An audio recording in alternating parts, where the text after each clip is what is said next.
I want to welcome Donna Jackson to the show. Welcome to the show, Donna. Well, thank you for having me. It's always a pleasure. Well, thank you so much. You're always such a great guest. This time we wanted to talk a little bit. I understand. Well, no, let's tell our viewers a little bit about yourself first. Tell us about Project 21. I have the best job in the world. I actually go around the country and find Black people that are conservatives, but they don't know it yet. We have Project 21 is the Black Leadership Network. We're one of the oldest and largest Black conservative think tanks in the country. We advocate for policies, not necessarily candidates, that will help build a better, stronger Black America, but all America. We want the same thing: strong families. We want financial security. We want upward economic mobility. We believe in free markets, and we believe in free markets and the ability to choose and make decisions for yourself. So deregulation. We believe that if we take initiatives and take control over our own success, then we build a stronger nation. Oh, amen to that. So then, how does that tie into the National Center for Public Policy? So is Project 21 a subsidiary of that, or explain that connection? It was an initiative of the National Center. It started over 25 years ago. It actually started during the Rodney King riots, where everybody was rioting and looting, and the narrative, especially by the civil rights leaders, was this is the way Black people respond. And there was a group of Black Americans that said that's not the truth.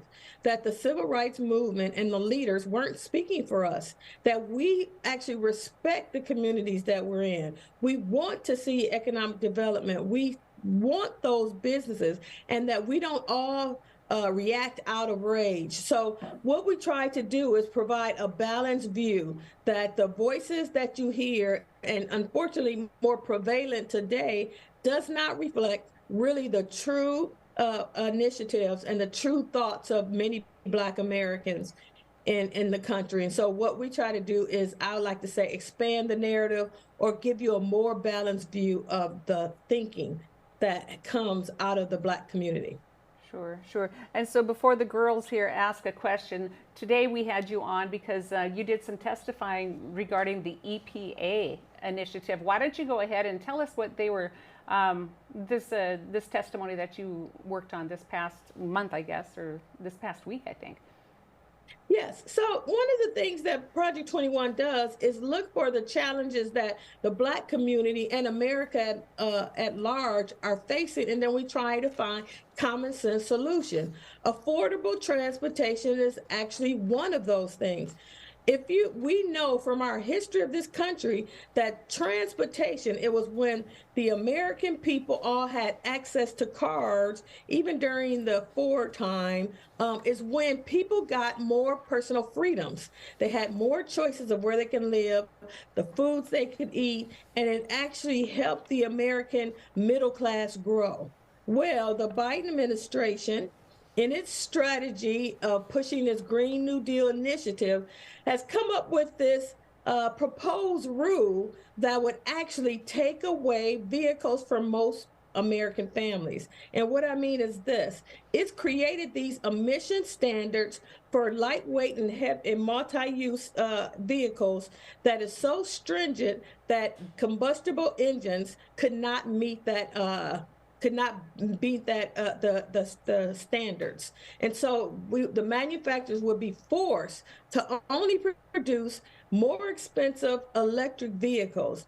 This is really harmful, because what people need to realize, that this is not just about trying to get cars that are more favorable to the environment. This is really about taking away private car ownerships for the rest or the majority of Americans, because we have an electric grid that can't handle actually the electricity needs that we have today.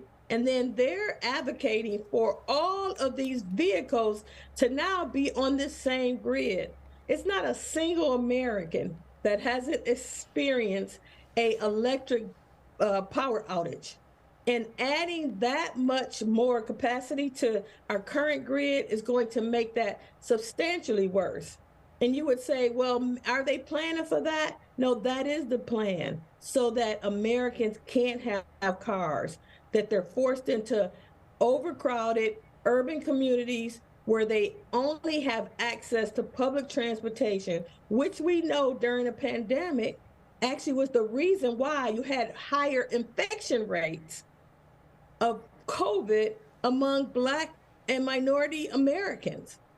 Because when you're in a tightly dense area, you're going to, disease is going to spread faster. So this is the initiative of these companies, and it's of this government and this administration. And there's some more harms that, I'll go into later.